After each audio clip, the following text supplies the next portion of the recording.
বাংলাদেশের বিনোদন জগতের আলোচিত অভিনেত্রী কেয়া পায়েলের নাম সাম্প্রতিক সময়ে অনেক সমালোচনা ও নানা গুঞ্জনের মুখে এসেছে।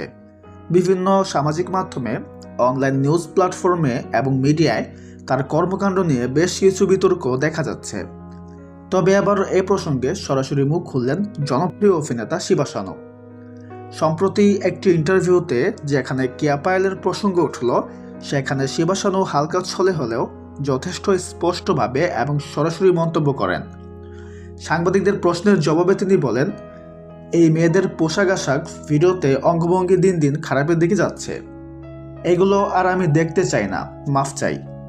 শিবা শানু তার বক্তব্যে আরও যোগ করেন, আমরা সবাই অভিনয় করি, আমরা সবাই বিনোদন করি, কিন্তু এটি অবশ্যই একটি সীমার মধ্যে থাকা উচিত।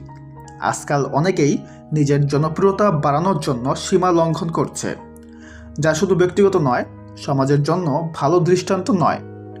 আমি ব্যক্তিগতভাবে চাই না এমন আচরণ যুব সমাজের মধ্যে প্রভাব ফেলুক।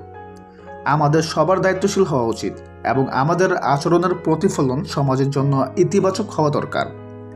তো ভিউয়ার্স, এই বিষয়ে আপনার কি মতামত কমেন্টে জানাতে ভুলবেন না। সবাই ভালো থাকবেন, ধন্যবাদ।